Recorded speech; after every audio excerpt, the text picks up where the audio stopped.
ಆನೇಕಲ್ ತಾಲೂಕಿನ ಸರ್ಜಾಪುರ ಗ್ರಾಮದಲ್ಲಿರುವ ಟೌನ್ ಆಸ್ಪತ್ರೆಯ ಆವರಣದಲ್ಲಿ ಸರ್ಜಾಪುರ ಲಯನ್ಸ್ ಕ್ಲಬ್ ಮತ್ತು ಟೌನ್ ಆಸ್ಪತ್ರೆ ಸಹಯೋಗದಲ್ಲಿ ಉಚಿತ ಆರೋಗ್ಯ ತಪಾಸಣಾ ಶಿಬಿರ ಮತ್ತು ಉಚಿತ ಮಧುಮೇಹ ಮಾಸಿಕ ಶಿಬಿರ ಕಾರ್ಯಕ್ರಮವನ್ನು ಹಮ್ಮಿಕೊಳ್ಳಲಾಗಿತ್ತು. ಇನ್ನು ಉಚಿತ ಮಧುಮೇಹ ಮಾಸಿಕ ಶಿಬಿರವನ್ನು ಟೌನ್ ಆಸ್ಪತ್ರೆಯ ಮುಖ್ಯಸ್ಥರಾದ ಡಾಕ್ಟರ್ ರಾಧಿಕಾ ದೇವಿ, ಡಾಕ್ಟರ್ ಪರಮೇಶ್ವರ್ ದಂಪತಿಗಳು ಮತ್ತು ಚಲನಚಿತ್ರ ನಿರ್ಮಾಪಕರಾದ BN ಗೋವಿಂದರಾಜ್ ರವರು ಉದ್ಘಾಟಿಸಿ ಶುಭ ಹಾರೈಸಿದರು. ಈ ವೇಳೆ ಟೌನ್ ಆಸ್ಪತ್ರೆಯ ಮುಖ್ಯಸ್ಥರಾದ ಡಾಕ್ಟರ್ ಪರಮೇಶ್ವರ್ ಅವರು ಮಾತನಾಡಿ, ಆಸ್ಪತ್ರೆಗಳು ಎಂದರೆ ರೋಗಿಗಳ ಅನಾರೋಗ್ಯವನ್ನು ಸುಧಾರಿಸಿ ಮರಳಿ ಆರೋಗ್ಯವಂತರಾಗಿ ಮಾಡಿ ಮನೆಗೆ ಹಿಂತಿರುಗಿಸುವುದು ಸರ್ವೇ ಸಾಮಾನ್ಯವಾದ ಸಂಗತಿಯಾಗಿದೆ.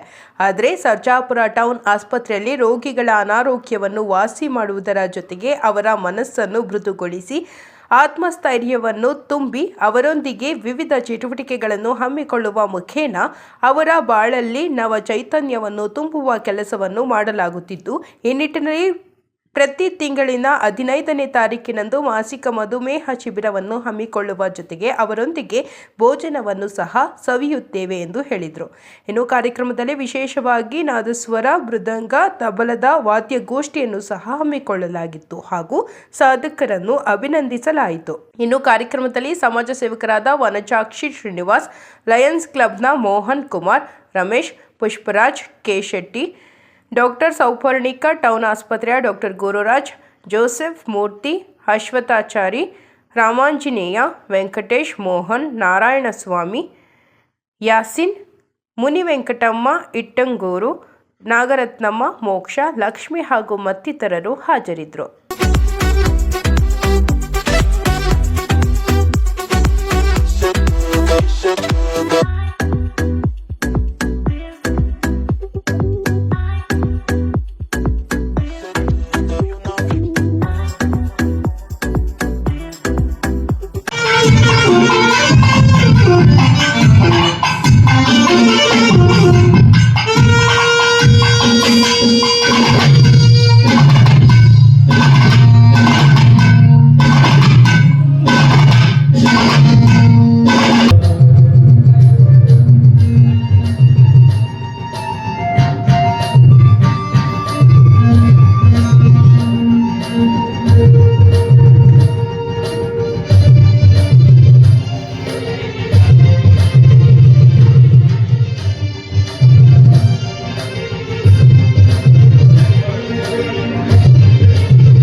ನಮ್ಮ ಜನರನ್ನ ಒಗ್ಗಟ್ಟು ಕೂಡಿಸೋದಿಕ್ಕೆ, ನಮ್ಮ ಜನರಿಗೆ ಒಂದು ಭಕ್ತಿ ಭಾವ, ಒಂದು ಸತ್ಯನಿಷ್ಠತೆ, ಒಂದು ಧ್ಯಾನ ಎಲ್ಲವೂ ನಾವು ಒಳಗೂಡಿಸ್ಕೊಳ್ಳೋದಕ್ಕೆ ಈ ಕಾರ್ಯಕ್ರಮಗಳನ್ನ ನಮ್ಮ ಸಮಾಜದಲ್ಲಿ ನಾವು ಮಾಡೋದು.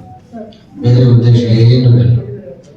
ಆದ್ರೆ ಈ ಜನ ಅನ್ಕೊತಾ ಇರ್ತಾರೆ, ಏನಪ್ಪ ಬೆಳಿಗ್ಗೆ ನಮ್ಮನ್ನು ಟ್ರೀಟ್ ಮಾಡ್ಬಿಟ್ಟು ಮಾತ್ರೆ ಕೊಟ್ಬಿಟ್ಟು ಯಾವಾಗ ಬೆಳೆಸ್ಬಿಡ್ತಾರೆ ಅಂತ ಕಾಯ್ತಾ ಇರ್ತಾರೆ. ಅದಾಗಬಾರ್ದು. ನಿಮ್ಮನ್ನು ಕೂಡ ಬರೋದಕ್ಕೆ ಇದೆಲ್ಲ ಮಾಡೋದು. ಒಂದು ಕಡೆಗೆ ಮನಸ್ಸು ನಿಲ್ಲೋದೇ ಇಲ್ಲ, ಹೋಗ್ತಾ ಇರ್ತದೆ, ಸಂಚರಿಸ್ತಾ ಇರ್ತದೆ. ಅದಕ್ಕೆ ಪ್ರತಿನಿತ್ಯದ ಜೀವನದಲ್ಲಿ ನೀವು ಇವೆಲ್ಲನ ಅಳವಡಿಸ್ಕೋಬೇಕು. ಭಕ್ತಿ ಭಾವನೆಗಳು, ದೇವರ ನಾಮಗಳು, ಪ್ರಾರ್ಥನೆಗಳು, ಧ್ಯಾನಗಳು, ಸಂಗೀತ ಇವೆಲ್ಲವನ್ನು ನಾವು ಪ್ರತಿನಿತ್ಯದ ಜೀವನದಲ್ಲಿ ಯಾವಾಗ ಅಳವಡಿಸ್ಕೊಂತೇವೆ ಆವಾಗ ನಾವು ಒಂದು ದಾರಿಯಲ್ಲಿ ನಡೆಯಕ್ಕೆ, ಒಂದು ಒಳ್ಳೆಯ ಮಾರ್ಗದಲ್ಲಿ ಹೋಗೋಕೆ ನಮ್ಮನ್ನು ಅದೇ ನಡೆಸ್ಕೊಂಡು ಹೋಗ್ತೀವಿ. ಅದಕ್ಕೆ ಈ ಕಾರ್ಯಕ್ರಮ ಮಾಡೋದು. ಇವತ್ತು ಈ ಕಾರ್ಯಕ್ರಮಕ್ಕೆ ಮುಖ್ಯ ಅತಿಥಿಗಳಾಗಿ ಶ್ರೀ BN ಗೋವಿಂದರಾಜು ಅಲಿಯಾಸ್ ರಾಜಶೇಖರ್ ಜಿಗಣಿ ಇವರು ಜಿಗಣಿಯವರು. ಇವರು ಪ್ರಖ್ಯಾತ ಚಲನಚಿತ್ರ ನಿರ್ಮಾಪಕರು. ಇವರ ಚಿತ್ರಗಳು ಒಂದು ಹಳ್ಳಿಯಲ್ಲಿ ಹುಟ್ಟಿ ಸಾಮಾನ್ಯರಾಗಿ ದುಬೈಯಲ್ಲಿ ಪ್ರಖ್ಯಾತಿಗೊಂಡಿದೆ. ಇವರು ಮಾಡಿರುವಂತ ಒಂದು ಪ್ರೊಡ್ಯೂಸ್ ಮಾಡಿರುವಂತ ಫಿಲಿಮ್ಸ್, ಚಿತ್ರಗಳು. ತಮಟೆ ನರಸಿಂಹಯ್ಯ ಆ ಒಂದು ಚಿತ್ರಕಥೆಯ ಒಂದು ಸಾರಾಂಶ, ತಮಟೆ ಬಾರಿಸುವ ಕುಟುಂಬದಲ್ಲಿ ಒಂದು ಹೆಣ್ಣು ಮಗು ಒಂದು ಕೀರ್ತಿಯನ್ನು ಪಡೆದು ದೊಡ್ಡ ಆಫೀಸರ್ ಆಗಿ ಬೆಳೆಯುವಂತ ಒಂದು ಚರಿತ್ರೆ. ಅದಕ್ಕೋಸ್ಕರ ಅವ್ರನ್ನ ಇವತ್ತು ಕಳಿಸ್ತೀವಿ. ಅವತ್ತು ಈ ಕಾರ್ಯಕ್ರಮಗಳಿಗೆ ಈ ಜನರ ಭಕ್ತಿ ಭಾವನೆಗಳನ್ನ ಅವರ ಸಿನಿಮಾ ಒಂದ್ಸಲ ನೋಡ್ಲಿ. ತಮಟೆ ನರಸಿಂಹಯ್ಯ ಕನ್ನಡ ಚಲನಚಿತ್ರ. ಅದಕ್ಕೆ ಈ 2025ರಲ್ಲಿ ಕರ್ನಾಟಕ ಸ್ಟೇಟ್ ಅವಾರ್ಡ್ ಬಂದಿದೆ. ಒಮ್ಮೆ ಅವ್ರಿಗೆ ಮತ್ತೊಮ್ಮೆ ಚಪ್ಪಾಳೆ ಹೊಡೆಯಿರಿ.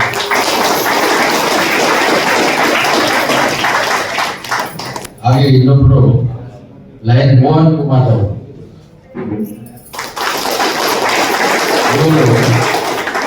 ಹೋದ ತಿಂಗಳಲ್ಲಿ ನವೆಂಬರ್ 27ನೇ ತಾರೀಕು ನಾನು ಹೋಗಿದ್ದೆ. ಗೌರಮಂಗಲ ಕ್ಲಬ್ ಅಲ್ಲಿ ಒಂದು ಸಾಂಸ್ಕೃತಿಕ ಕಾರ್ಯಕ್ರಮ, ಕನ್ನಡ ರಾಜ್ಯೋತ್ಸವನ್ನ ಏರ್ಪಡಿಸಿದ್ರು. ಬಹಳ ಸುಂದರವಾಗಿತ್ತು. ಏನ ಜಾನಪದ ನೃತ್ಯಗಳು, ಆ ಕಲಾ ಚೈತನ್ಯ, ಆ ಸಾಧಕರನ್ನ ಕರೆದು ಒಂದು ಅವರನ್ನ ಮಾತಾಡಿಸಿ ಅವರ ಅನುಭವವನ್ನು ಪಡ್ಕೊಂಡಿದ್ದು ತುಂಬಾ ಚೆನ್ನಾಗಿತ್ತು. ಅದಕ್ಕೆ ಅವ್ರನ್ನ ಇವತ್ತಿಗೆ ಎಷ್ಟಾಗಿ ಕಲ್ತಿದ್ದೀವಿ. ಇಂಥವರು ನಮ್ಮ ಸಮಾಜಕ್ಕೆ ಅತ್ಯುತ್ತಮವಾಗಿ ಬೇಕಾಗ್ತದೆ. ಹಾಗೆ ಈ ದಾನಗಳ ರೂಪದಲ್ಲಿ ದಾನ ಕೊಡೋದು ಕೂಡ ಒಂದು ಮಹಾ ಧರ್ಮ. ಆ ವಿಷಯದಲ್ಲಿ ಶ್ರೀಮತಿ ವನಜಾಕ್ಷಿ ಶ್ರೀ ಎಲ್ ಶ್ರೀನಿವಾಸನವರು ಇವತ್ತು ಈ ಕಾರ್ಯಕ್ರಮಕ್ಕೆ ಪರವಾಗಿ ಸುಸ್ವಾಗತ ಕೋರ್ತಾ ಅವರು ಈ ಕಾರ್ಯಕ್ರಮದ ಒಡೆಯನ್ನು ವಹಿಸಿಕೊಂಡಿದ್ದಾರೆ. ಅವರಿಗೆ ಬರುವಂತ ಎಲ್ಲ ಆರೋಗ್ಯ, ಭಾಗ್ಯ, ಐಶ್ವರ್ಯವನ್ನು ಕೊಡಲಿ. ಹಾಗೆ ರಮೇಶ್ ಮತ್ತು ಪುಷ್ಪರಾಜ್ ಅವರು ಕೂಡ ಈ ಕಾರ್ಯಕ್ರಮಕ್ಕೆ ಅವರು ತುಂಬ ದೇಣಿಗೆಯನ್ನು ನೀಡಿದ್ದಾರೆ. ಅವ್ರಿಗೂ ಕೂಡ ಅವರಿಗೆ ಬಂದಿಲ್ಲ ಅವ್ರಿಗೂ ಕೂಡ ಈ ಸಂದರ್ಭದಲ್ಲಿ ಧನ್ಯವಾದಗಳು ತಿಳಿಸ್ತಾ ಈ ಕಾರ್ಯಕ್ರಮಕ್ಕೆ ಮತ್ತು ಇನ್ನ ಗಣ್ಯರು ಡಾಕ್ಟರ್ ಸೌಪರ್ಣಿಕ ಮೇಡಮ್ ಬಂದಿದೆ. ಅವರಿಗೆ ಮತ್ತೊಮ್ಮೆ ಸ್ವಾಗತ.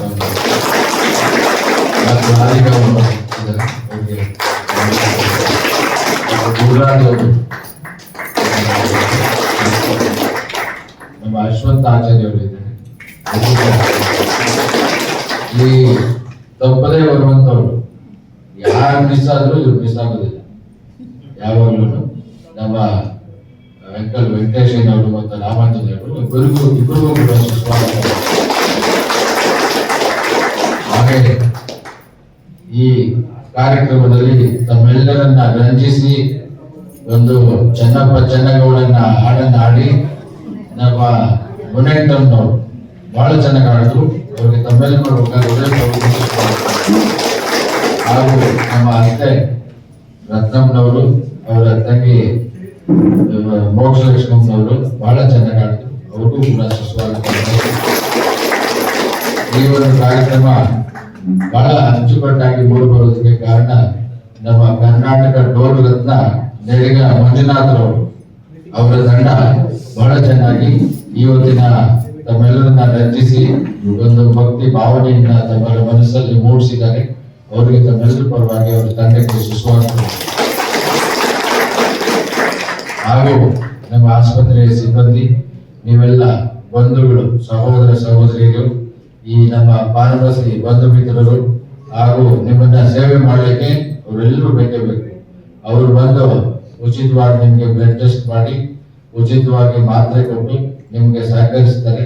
ಅವರೆಲ್ಲರಿಗೂ ಕೂಡ ಸುಸ್ವಾಗತವನ್ನು ವಹಿಸ್ತಾ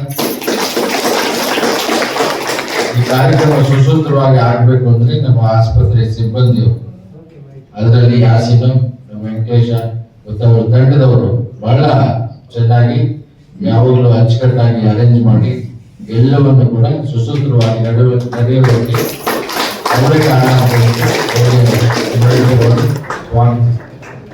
ಹಾಗೆ ಈ ಕಾರ್ಯಕ್ರಮದಲ್ಲಿ ಒಂದು ಭಕ್ತಿ ಆಯಿತು. ಭೂತಂತರಯ್ಯ ದೇವರು ಜಗಕ್ಕೆ ಕೊಡುತ್ತಿದ್ದವು ಕೈಯಾವೆ, ಇವನೇ ದೇವ ಸರ್ವಜ್ಞ. ದಾನವನ್ನು ಕೈಯಲ್ಲಿ ಕೊಡುವವರನ್ನು ಸರ್ವಜ್ಞ ದೈವತ್ವಕ್ಕೆ ಏರಿಸಿದ್ದಾನೆ. ದಾನದ ಪ್ರತಿ ಪ್ರಕ್ರಿಯೆಯಲ್ಲಿ ಮನುಷ್ಯ ತನ್ನನ್ನು ತೊಡಗಿಸಿಕೊಂಡಾಗ ಎರಡು ಬಗೆಯ ಸಾಧನೆಗಳಾಗುತ್ತವೆ. ಒಂದು ವೈಯಕ್ತಿಕ ತೃಪ್ತಿ, ಇನ್ನೊಂದು ಸಾಮಾಜಿಕ ಸಹಾಯದ ಧನ್ಯತೆ. ಇವೆರಡು ಯಾವ ಒಂದು ಸೇವಾ ಮನೋಭಾವಗಳನ್ನು ಈ ಸಮಾಜದಲ್ಲಿ ಬೆಳೆಸಿ ಸಮಾಜವನ್ನ ಮುನ್ನುಗ್ಗಿಸಲು ಪ್ರೇರೇಪಿಸುತ್ತವೆ. ಮನುಷ್ಯ ಇನ್ನೊಂದು ಆನಂದ ಪ್ರಾಪ್ತಿಯಾಗಲು ಆನಂದವನ್ನ ಬ್ರಹ್ಮ ಎಂದು ಮನುಷ್ಯ ಪರಿಗಣಿಸ್ತಾನೆ. ಒಂದನೆಯದು ಅನ್ನ ಬ್ರಹ್ಮ ಅಂತ ಯೋಚಿಸ್ತಾನೆ. ಅನ್ನದಿಂದ ಪ್ರತಿಯೊಂದು ಉತ್ಪತ್ತಿ ಆಗ್ತದೆ ಅಂತ ಹೇಳಿ ಅನ್ನವೇ ಬ್ರಹ್ಮ ಅಂತಾನೆ. ಎರಡನೇದಾಗಿ ಪ್ರಾಣವೇ ಬ್ರಹ್ಮ ಎಂದು ಅರಿಯುತ್ತಾನೆ. ಪ್ರಾಣ ಇದರಲ್ಲಿ ಎಲ್ಲ ನಡೆಯುವುದು, ಅದಕ್ಕೆ ಪ್ರಾಣವೇ ಬ್ರಹ್ಮ ಅಂತಾರೆ. ಮೂರನೇ ಬಾರಿ ಮನಸ್ಸು ಬ್ರಹ್ಮ ಎಂದು ತೀರ್ಮಾನಕ್ಕೆ ಬರುತ್ತಾನೆ. ಮನಸ್ಸೇ ಬ್ರಹ್ಮ. ನಾಲ್ಕನೇದಾಗಿ ವಿಜ್ಞಾನವೇ ಬ್ರಹ್ಮ ಎಂದು ತಿಳಿಯುತ್ತಾನೆ. ಐದನೇದಾಗಿ ಆನಂದವೇ ಬ್ರಹ್ಮ, ಆನಂದದಿಂದಲೇ ಎಲ್ಲವೂ ಉಂಟಾಗುವುದು ಎಂಬ ಜ್ಞಾನವನ್ನ ಸತ್ಯವನ್ನ ಅರಿಯುತ್ತಾನೆ.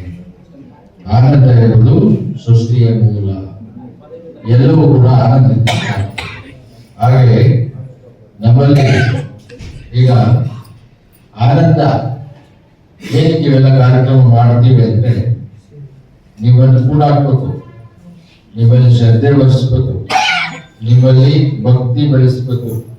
ಪ್ರತಿಯೊಬ್ಬರಲ್ಲಿ ನಿಮ್ಮಿಂದ ಸಮಾಜದಲ್ಲಿ ಭಕ್ತಿ ಬೆಳೆಯಬೇಕು. ಬರೀ ನಿಮಗೆ ಅಷ್ಟೇ ಅಲ್ಲ, ಯಾರು ಇದ್ದೀರೋ ನಿಮ್ಮಿಂದ ಸಮಾಜದಲ್ಲಿ ಊರಿನಲ್ಲಿ ಈಗ ಒಂದು ಆರ್ಕೆಸ್ಟ್ರಾ 3 ಲಕ್ಷ ಕೊಟ್ಬಿಟ್ಟು ಇರ್ತೀವಿ, ಆ ಸಂಗೀತ ನಮ್ಗೆ ಅಲ್ಲಿಂದನೇ ಆಗುತ್ತೆ. ಹತ್ತಾಕಿರೋ ಸಂಗೀತಕ್ಕೆ ಎಷ್ಟೋ ಲಕ್ಷಾಂತರ ರೂಪಾಯಿಗಳು ಕೊಟ್ಟು ವೇಸ್ಟ್ ಮಾಡ್ತೀವಿ. ಹಾಗೆ ಈಗ ನೋಡಿದ್ರೆ ಸಣ್ಣ ಹಳ್ಳಿಯಲ್ಲಿ ಎಂತೆಂಥ ಸಂಗತಿಗಳಿವೆ, ನಮ್ಗೆ ಗೊತ್ತಿಲ್ಲದೆ ಇಂಥ ಸಂಗೀತ ಆಡೋರು ಎಷ್ಟೋ ಜನ ಇದ್ದಾರೆ. ಅವ್ರನ್ನೆಲ್ಲ ಪ್ರೇರೇಪಿಸ್ಬೇಕು, ಅವ್ರಿಗೆಲ್ಲ ಒಂದು ಬಾಳನೆ ಕೊಡಬೇಕು. ಅದೇ ಇದು ಉದ್ದೇಶ. ಈ ಕಾರ್ಯಕ್ರಮ ಯಾಕೆ ಮಾಡ್ತೀವಿ ಅಂದ್ರೆ ನೀವೆಲ್ಲರೂ ಹೋಗಿ ಊರಲ್ಲಿ ಒಂದು ಗುಂಪು ಕಟ್ಟಬೇಕು. ಯಾರ್ಯಾರು ಸಂಗೀತ ಆಡ್ತಾರೋ ಎಲ್ಲರೂ ಕರ್ಕೊಂಡು ಅವ್ರಿಗೆ ಜೊತೆಯಲ್ಲಿ ಆಡೋದು, ಭಜನೆ ಮಾಡೋದು. ಈ ಭಜನೆ ಧ್ಯಾನ ಪ್ರಾರ್ಥನೆ ಮಾಡೋದ್ರಿಂದ ನಮ್ಮ ಮನಸ್ಸು ಒಂದು ಚಿಂತನೆ, ಆಧ್ಯಾತ್ಮಿಕ ಚಿಂತನೆಯಲ್ಲಿ ತೊಡಗುತ್ತದೆ. ಯಾವಾಗ ನಮ್ಮ ಮನಸ್ಸು ಆಧ್ಯಾತ್ಮಿಕ ಚಿಂತನೆಯಲ್ಲಿ ತೊಡಗುತ್ತದೋ ನಾವು ಪ್ರತಿಯೊಂದು ಕೂಡ ಧ್ಯಾನದಿಂದ ಮಾಡುತ್ತೇವೆ. ಧ್ಯಾನಸೇ ಕರ್ಮ. ಏನು ಧ್ಯಾನ ಮಾಡಬೇಕು? ಕೆಲವರು ನಮ್ಗೆ ಧ್ಯಾನ ಮಾಡಕ್ಕೆ ಆಗಲ್ಲ. ಆದ್ರೆ ನೀವು ಪ್ರತಿಯೊಂದು ಮಾಡುವ ಕೆಲಸ ಧ್ಯಾನದಿಂದ ಮಾಡಬೇಕು ಅನ್ನೋದೇ ಧ್ಯಾನದ ಉದ್ದೇಶ, ಬೇರೆ ಏನಿಲ್ಲ.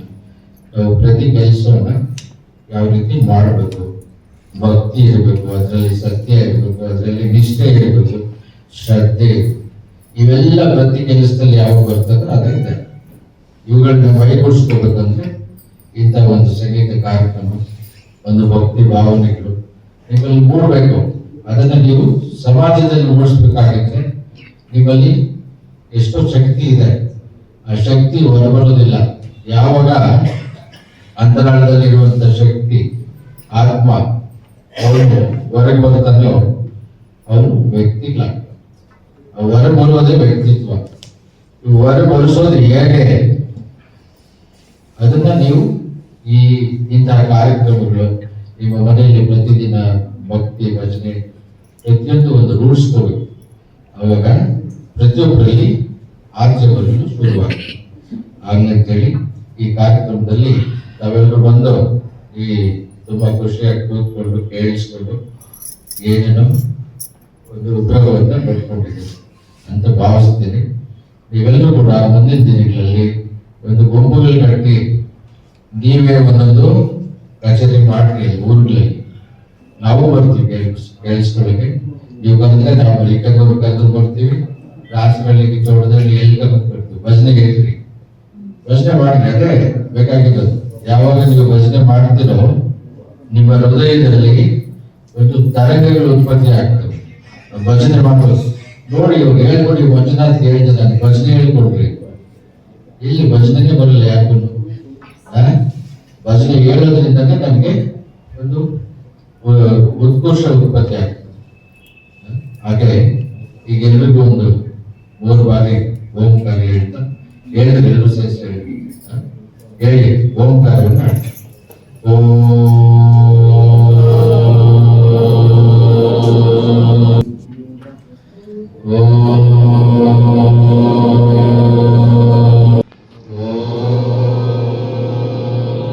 ಭಾವನೆಯನ್ನು ಕೂಡ ಅವರು ಹೇಳ್ತಾ ಇದ್ದಾರೆ.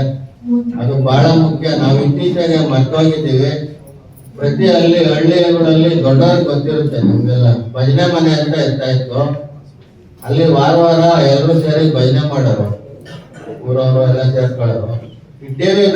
ಟಿವಿ ಬಂದ್ಮೇಲೆ ಭಜನೆ ಬಿಟ್ಬಿಟ್ರು. ಮೊಬೈಲ್ ಬಂದ್ಮೇಲೆ ಅದು ಮರ್ತೇವರು. ನಿಜವಾಗ್ಲೂ ಬಹಳ ಒಂದು ಈಗಿರೋ ಹುಡುಗರಿಗೆ ಹೇಳಿದ್ರೆ ಅದು ತಮಾಷೆ ಅನಿಸ್ತದೆ, ಇಲ್ಲಾಂದ್ರೆ ಇವ್ರಿಗೇನೋ ಗೊತ್ತಿಲ್ಲ ಅಂತಾನು ಹೇಳ್ಬೋದು. ಪುರಂದರದಾಸರ ಒಂದು ಗೀತೆನೇ ಇದೆ. ನಾವು ಭಕ್ತಿಯಿಂದ ನಾವು ಮಲ್ಕೊಂಡು ಆಡಿದ್ರೆ ದೇವರು ಕೂತ್ಕೊಂಡು ಕೇಳ್ತಾರಂತೆ. ಕುಳಿತು ಪಾಡಿದರೆ ಅಂದ್ರೆ ಕುಳಿತು ಆಡಿದ್ರೆ ನಿಂತು ಕೇಳಿಸ್ಕೊಂತಾರಂತೆ ದೇವರು ಪರಮಾತ್ಮ. ನಾವು ನಿಂತು ಆಡಿದ್ರೆ ಅವರು ನಲಿತಾ ಕೇಳ್ತಾರಂತೆ. ಅಂದ್ರೆ ಅವರು ನೃತ್ಯ ಡ್ಯಾನ್ಸ್ ಮಾಡ್ಕೊಂಡು ಕೇಳ್ತಾರೆ ಅಂತ ದೇವರು. ನಾವೇ ನಲಿತಾ ಭಜನೆ ಮಾಡಿದ್ರೆ ಒಲಿತಾರಂತೆ ನಮಗೆ. ಅಂದ್ರೆ ನಮ್ಮಲ್ಲಿ ದೇವರು ಒಲಿತಾರೆ ಅಂತ. ಇದು ನಮ್ ಸಾರ್ ಚೆನ್ನಾಗಿ ಹೇಳೋರು ಡಾಕ್ಟ್ರು. ಇದು ನಮ್ಮ ಯೋಗ ಒಂದು ಇದರಲ್ಲಿ ಒಂದು ನೆಕ್ಸ್ಟ್ ಲೆವೆಲ್ ಇದೆಲ್ಲ. ಕೆಲವ್ರಿಗೆ ಅರ್ಥ ಆಗುತ್ತೆ, ಕೆಲವ್ರಿಗೆ ಅರ್ಥ ಆಗೋದಿಲ್ಲ. ನಾನು ನಿನ್ನೆ ಯಾರೋ ವಿಡಿಯೋ ಒಂದು ಫಾರ್ವರ್ಡ್ ಮಾಡಿದ್ರು, ನೋಡ್ತಾ ಇದ್ದೀನಿ. ಹುಡುಕ್ತಾ ಇದ್ದೆ, ಸಿಗ್ಲಿಲ್ಲ. ಪ್ರಪಂಚದ ಅತ್ಯುನ್ನತ ಡಾಕ್ಟರ್ ಒಬ್ರು ಲೇಡಿ, ಬ್ರಿಟನ್ ಅವರು, ಇಂಗ್ಲೆಂಡ್ ಅವರು, ಬ್ರೈನ್ ನ್ಯೂರಾಲಜಿಸ್ಟ್. ಪ್ರಪಂಚದಲ್ಲೇ ಅವ್ರಿಗೆ ಒಳ್ಳೆ ಹೆಸರಿದೆ. ಅವರು ಸುಮಾರು ರಿಸರ್ಚ್ ಮಾಡಿದ್ದಾರೆ ಪೇಷಂಟ್ಸ್ ಮೇಲೆ. ಏನು ಯಾವ ತರ ನಾವು ಕೊಡೋ ಟ್ರೀಟ್ಮೆಂಟ್ ಎಷ್ಟು % ವರ್ಕ್ ಆಗುತ್ತೆ, ಮತ್ತೆ ಅವರ ಒಂದು ಶ್ರಮ ಎಷ್ಟಿರುತ್ತೆ ಅಂತ. ಅವರು ಎಲ್ಲಾ ಟ್ರೀಟ್ಮೆಂಟ್ ನೋಡಿ ಕೊನೆಗೆ ಪ್ರೇಯರ್ ಅಂದ್ರೆ ಪ್ರಾರ್ಥನೆ, ನಾವೇನ್ ಪ್ರಾರ್ಥನೆ ಮಾಡ್ತೀವಿ ಅದು ಡಾಕ್ಟರ್ ಕೊಡೋ ಒಂದು ಮೆಡಿಸನ್ ಗಿಂತ ಚೆನ್ನಾಗಿ ಕೆಲಸ ಮಾಡುತ್ತೆ ಅಂತ ಅವ್ರು ನಮ್ಗೆ ಶುಶ್ರೂಷೆ. ಅಂದ್ರೆ ಈಗ ಡಾಕ್ಟರ್ ನಾವೇನು ಕೊಡ್ತಾರೆ ಟ್ರೀಟ್ಮೆಂಟ್, ಅದ್ರ ಜೊತೆ ಡಾಕ್ಟರ್ ಒಂದು ಕೈಗುಣ, ಅವ್ರ ನಂಬಿಕೆ, ಮತ್ತೆ ಈ ಒಂದು ಪ್ರಾರ್ಥನೆ ಅವ್ರು ಏನ್ ಹೇಳಿದ್ರು ಅದು ಬಹಳ ಮುಖ್ಯ. ಧನ್ಯವಾದ. ಮನಸ್ಸುತ್ತಾ ಒಂದೆರಡು ಮಾತುಗಳನ್ನ ಮಾಡ್ತೀನಿ. ಡಾಕ್ಟರ್ ಪರಮೇಶ್ವರ್ ಸರ್ ಈ ವೇದಿಕೆಯನ್ನೆಲ್ಲ ರೆಡಿ ಮಾಡಿದ್ದಾರೆ. ಲಯನ್ಸ್ ಕ್ಲಬ್ ತುಂಬಾ ಹೆಸರಾಗಿದೆ ಎಲ್ಲ ಸ್ಟೇಟ್ ಮತ್ತೆ ಹೊರದೇಶದಲ್ಲೂ ಕೂಡ ಹೆಸರಾಗಿದೆ ತುಂಬಾ. ಅವ್ರು ಮಾಡ್ತಾ ಅವರ ಟೀಮಲ್ಲಿ ಮಾಡ್ತಾ ಇರುವಂತ ಒಂದು ಕಾರ್ಯಕ್ರಮ ನೋಡಿದಾಗ ತುಂಬಾ ಅದ್ಭುತವಾದ ಕಾರ್ಯಕ್ರಮ ಮಾಡ್ತಾ ಇದ್ದಾರೆ. ಇದನ್ನೆಲ್ಲ ಸರ್ಕಾರದವ್ರು ಮಾಡ್ಬೇಕಾಗಿರೋದಂಥದ್ದು. ಸರ್ಕಾರ ಏನು ಮಾಡ್ತಾ ಇಲ್ಲ. ಈ ತರ ಒಂದು ಸಂಸ್ಥೆಗಳು ತುಂಬಾ ಅದ್ಭುತವಾದಂತ ಕಾರ್ಯ ಮಾಡ್ತಾ ಇದೆ. ಇದರ ಬೆಲೆ ನಮಗಿಂತ ನಿಮಗೆ ತುಂಬಾ ಚೆನ್ನಾಗಿ ಗೊತ್ತಿರುತ್ತೆ. ಒಂದು ಪ್ರೈವೇಟ್ ಹಾಸ್ಪಿಟಲ್ ಹೋಗಿ ಒಂದು ಶುಗರ್ಗೆ ಮಾತ್ರೆಗಳು ತಗೊಳೋದಾಗಿರ್ಬೋದು, ಆ ಚಿಕಿತ್ಸೆಗಾಗಿರ್ಬೋದು, ಆ ವೆಚ್ಚಗಳು ಎಷ್ಟಾಗುತ್ತೆ ಅಂತ ಇವ್ರು ಪ್ರತಿ ತಿಂಗಳು ಮಾಡ್ಕೊಂಡ್ ಬರ್ತಾ ಇದ್ದಾರೆ ಅಂದ್ರೆ ಇವ್ರಿಗೆ ನಾವೊಂದು ದೊಡ್ಡ ಚಪ್ಪಾಳೆ ಕೊಡುವಂತ ಗೌರವ ಆಗಿದೆ. ಇನ್ನ ನಾನು ಡಿಗ್ರಿ ಇರ್ತೀನಿ, ರಾಜಶೇಖರ್ ಅಂತ ನನ್ನ ಹೆಸರು. ನಾನು ನನ್ನ ವೈಯಕ್ತಿಕವಾಗಿ ನನ್ನ ಬಿಸ್ನೆಸ್ ಒಂದಿದೆ. ಬಿಸ್ನೆಸ್ ಮಾಡ್ಕೊಂಡು ಊಟಕ್ಕೆ ಉಪ್ಪಿನಕಾಯಿ ಚಿತ್ರರಂಗದಲ್ಲಿ ಸುಮಾರು 20 ವರ್ಷಗಳಿಂದ ನಾವು ಮಾಡ್ಕೊಂಡು ಬಂದಿದ್ದೀವಿ. ಸುಮಾರು ಒಂದು 5 ಚಿತ್ರಕ್ಕೆ ನಾನೇ ಪ್ರೊಡ್ಯೂಸರ್ ಆಗಿ ಮಾಡಿದ್ದೇನೆ. ಅದರಲ್ಲಿ ಚಿನ್ನದ ಚಂದ್ರ ಅಂತ ದುಬೈನಲ್ಲಿ ನನಗೆ ಒಂದು ಅವಾರ್ಡ್ ಕೊಟ್ಟಿದ್ದಾರೆ. ಮತ್ತೆ ಇದೇ 19ನೇ ಸಾಲಿನ ಆ ಚಿತ್ರದಲ್ಲಿ ತಮಟೆ ನರಸಿಂಹಯ್ಯ ಅನ್ನೋದು ಸೆಲೆಕ್ಟ್ ಆಯ್ತು. ಆ ಸೆಲೆಕ್ಟ್ ಆದಾಗ ಮೈಸೂರಿನಲ್ಲಿ CM ಸಾಹೇಬರು ಕರೆದು ನನಗೆ ರಾಜ್ಯ ಪ್ರಶಸ್ತಿನ ಕೊಟ್ಟರು. ಈ ಇದೊಂದು ವಿಶಾಲವಾಗಿದೆ. ಇನ್ನೂ ಪ್ರಯತ್ನಗಳನ್ನ ಮಾಡ್ತಾ ಇದ್ದೀವಿ. ನನ್ನದೇ ಆದಂತಹ ಒಂದು ಆಪ್ತ ಸೇವಾ ಟ್ರಸ್ಟ್ ಇದೆ. ನಾವು ಸಣ್ಣ ಪುಟ್ಟ ಸೇವೆಗಳನ್ನ ಮಾಡಿಕೊಂಡು ಬರ್ತಾ ಇದ್ದೀವಿ. ಅದರಲ್ಲೂ ಮತ್ತೆ ನಿಮ್ಮ ಆರೋಗ್ಯ ನಿಮ್ಮ ಕೈಯಲ್ಲೇ ಇದೆ, ಚೆನ್ನಾಗಿ ನೋಡ್ಕೊಳ್ಳಿ. ಮತ್ತೆ ಈಗಿನ ಕಾಲದಲ್ಲಿ ಆಗ ಒಂದೆರಡು ಸಣ್ಣ ಮಾತು ಹೇಳ್ತೀನಿ. ಆಗ ನಮ್ಮ ಹಿರಿಯರು ಮಾಡಿದ್ದು ತುಂಬಾ ಒಳ್ಳೆಯ ಕೆಲಸಗಳನ್ನ ಮಾಡ್ತಾ ಇದ್ರು. ಅವರ ಆಲೋಚನೆ ಕೂಡ ತುಂಬಾ ಚೆನ್ನಾಗಿತ್ತು. ಯಾರು ಸೋಂಬೇರಿಗಳಾಗಬಾರ್ದು ಅನ್ನೋ ಉದ್ದೇಶಕ್ಕೆ ಆ ದೇವರು ಎಂಬುದರಿಂದ ಪದನ ತಗೊಂಡ್ಬಂದು ಆ ಸೂರ್ಯ ಉದಯ ಆಗ್ಬೇಕಾದ್ರೆ ಕೈಕಾಲು ಮುಖ ತೊಳ್ಕೊಂಡು 6 ಗಂಟೆಗೆ ಎದ್ದು ಸೂರ್ಯ ಉದಯ ಆಗೋಕ್ ಮೊದಲೇ 2 ಕಡ್ಡಿ ಹಂಚಪ್ಪ ಅಂತ ಇದ್ರು, ಸೂರ್ಯಗೆ ನಮಸ್ಕಾರ ಆಗಿ ಅಂತ ಇದ್ರು. ಯಾಕಂದ್ರೆ ಅಲ್ಲಿಂದ ನಮ್ಮ ಕಾರ್ಯ ಪ್ರಾರಂಭ ಅಂತ. ಈಗಿನ ಕಾಲದಲ್ಲಿ 8-9 ಗಂಟೆ ಆದ್ರೂ ಎದ್ದೊಳಲ್ಲ, ಚುಳಿ ಕೊರೆ ಈ ತರ ಎಲ್ಲ ಆಗಿ ಬೇಸಿ ಆಗ್ತಾ ಇದ್ದಾರೆ. ಏನೇ ಆಗಲಿ ಆ ಪದ್ಧತಿಗಳನ್ನ ನಾವು ಅಳವಡಿಸ್ಕೊಂಡ್ರೆ ತುಂಬಾ ಒಳ್ಳೆಯದು. ಮತ್ತೆ ಸಾಯಂಕಾಲ ಸಂಧ್ಯಾ ವಂದನೆ, ಅಲ್ಲಿ ಒಂದು ಸಾಯಂಕಾಲ ಮನೆಗೆ ಬಂದು ಆ ಕಡ್ಡಿ 1-2 ಕಡ್ಡಿ ದೇವ್ರಿಗೆ ಹಚ್ಚಿದ್ರೆ ಅದು ಏನಾಗುತ್ತೆ ಅಂದ್ರೆ ರಾತ್ರಿಯ ಒಂದು ಕಾರ್ಯಕ್ರಮ ಹೇಳುತ್ತೆ. ಹೀಗೆ ಮಾಡ್ಕೊಂಡು ಹೋದ್ರೆ ತುಂಬಾ ಒಳ್ಳೇದು. ಮತ್ತೆ ನಿಮ್ಮನ್ನ ಹಾಳು ಮಾಡೋದು ಒಂದು ಮೊದಲ ನಿಮ್ ಕೈ ಕೊಡ್ತಿದೀವಿ. ನೀವು ಹಾಳಾಗೋದು ಹೋಗ್ಬೋದು, ಇರ್ತಾ ಇರ್ಲಿಲ್ಲ. ಅವ್ರ ಜ್ಞಾನ ಆಲೋಚನೆ ಮಾಡೋದಕ್ಕೆ ಶಕ್ತಿ ಸಿಗ್ತಾ ಇತ್ತು, ಟೈಮ್ ಸಿಗ್ತಾ ಇತ್ತು. ಆ ಟೈಮ್ ಎಲ್ಲ ನೀವು ಮೊಬೈಲ್ ಅಲ್ಲಿ ಹಾಕ್ಬಿಟ್ಟಿದ್ದೀರಾ. ಈಗ ಸ್ವಲ್ಪ ಫ್ರೀ ಇತ್ತು ಅಂದ್ರೆ ಈಗ ಬಂದಿದ್ದೀರಾ ಮೆಡಿಷನ್ಗೆ ಅಂತಾನೆ ಬಂದಿಲ್ಲ, ಒಂದು 10-15 ನಿಮಿಷ ಫ್ರೀ ಇದೆ, ಡಾಕ್ಟರ್ ಸಿಗ್ಲಿಲ್ಲ ಅಂದ್ರೆ ಮೊಬೈಲ್ ತಗೊಂಡು ನೋಡ್ತಾ ಇದ್ದೀರಾ. ಅಂದ್ರೆ ನಿಮ್ ಮೈಂಡ್ಗೆ ನೀವೇ ಶಾಂತಿ ಕೊಡ್ತಾ ಇಲ್ಲ. ನೀವು ಒಬ್ಬ ಕವಿ ಒಂದು ಪದನ ಬರಿಬೇಕು ಅಂದ್ರೆ ಅವನಿಗೆ ಒಂದು ಶಾಂತಿ ಬರ್ಬೇಕು ಮನಸ್ಸಿಗೆ, ಅವಾಗ ಆ ಕವಿತೆ ಹುಟ್ಟುತ್ತೆ ಅಲ್ಲಿ, ಅವಾಗ ಬರೀತಾನ ಅವನು. ಅದೇ ರೀತಿ ನಿಮ್ಮ ಮನಸ್ಸಲ್ಲಿ ಕೂಡ ಒಳ್ಳೊಳ್ಳೆ ಭಾವನೆಗಳು, ಒಳ್ಳೊಳ್ಳೆ ಆಲೋಚನೆಗಳು, ಒಳ್ಳೆ ಕೆಲಸ ಕಾರ್ಯಗಳು ಮಾಡೋದಕ್ಕೆ ಆಲೋಚನೆಗಳು ತುಂಬಾ ಹೆಲ್ಪ್ ಆಗುತ್ತೆ. ದಯವಿಟ್ಟು ಮೊಬೈಲ್ಗೆ ಹೆಚ್ಚಿನ ಪ್ರಾಮುಖ್ಯತೆ ಕೊಡಬೇಡಿ. ಫೋನ್ ಬಂದ್ರೆ ಮಾತನಾಡಿ, ಫೋನ್ ಬಂದಿಲ್ವ ಅದು ತಂಟೆಗೆ ಹೋಗ್ಬೇಡಿ. ಇಷ್ಟೆರಡು ಮಾತುಗಳು ಮಾಡ್ತಾ ಈ ಭಜನಾ ಮಂಡಿಗಳಲ್ಲಿ ಏನಿರುತ್ತೆ ಅದು ಒಳ್ಳೇದನ್ನ ಹರಡುವಂಥದ್ದು. ಅಂದ್ರೆ ಏನು ಅಂದ್ರೆ ಪ್ರತಿಯೊಬ್ಬರಲ್ಲೂ ಒಂದು ಚೈತನ್ಯ ಅನ್ನೋದಿರುತ್ತೆ. ಅದನ್ನ ನೀವು ಪಕ್ಕದವರಿಗೆ ಸಾಂಕ್ರಾಮಿಕವಾಗಿ ಏನು ಕೊಡ್ತೀರಾ ಅದೇ ನೀವು ಭಜನಾ ಮಂಡಿಗಳಲ್ಲಿ ಸಿಗುವಂಥದ್ದು. ಆ ರೀತಿ ಇಷ್ಟು ಜನನ್ನ ಒಳಗೆ ಕಲೆ ಹಾಕಿ ಪ್ರತಿಯೊಬ್ರು ಚೈತನ್ಯನು ಇನ್ನೊಬ್ರು ಕೊಡ್ತಾ ಇದ್ದಾರೆ ಅಂದ್ರೆ ಸರ್ಗೆ ಬಹಳ ವಂದನೆ. ನಾವು ಒಂದು ವಾಣಿವಿಲಾಸ್ ಹಾಸ್ಪಿಟಲ್ ಅಲ್ಲಿ ಕೆಲಸ ಮಾಡುವಾಗ ಒಂದು ಮ್ಯೂಸಿಕ್ ಥೆರಪಿ ಅಂತ ಹೇಳ್ಬಿಟ್ಟು ಒಂದನ್ನು ಮಾಡಿದ್ವಿ. ಅದೇನು ಅಂದ್ರೆ ಗರ್ಭಿಣಿ ಇರುವಂತ ತಾಯಿಗೆ ಮ್ಯೂಸಿಕ್ ನ ಹಾಕ್ಬಿಟ್ಟು ಮಗುವಿನ ಹಾರ್ಟ್ ಬೀಟ್ ನ ರೆಕಾರ್ಡ್ ಮಾಡ್ತಾ ಇದ್ವಿ. ಅವಾಗ ಏನಾಗ್ತಾ ಇತ್ತು ಅಂದ್ರೆ ನಮಗ್ ಗೊತ್ತಾಗಿದ್ದು ತಾಯಿ ನಾರ್ಮಲ್ ಗಿಂತ ಜಾಸ್ತಿ ಮಗುವಿನ ಮೂವ್ಮೆಂಟ್ ನ ಗೊತ್ತಾಗ್ತಾ ಇತ್ತು ಅವ್ರಿಗೆ.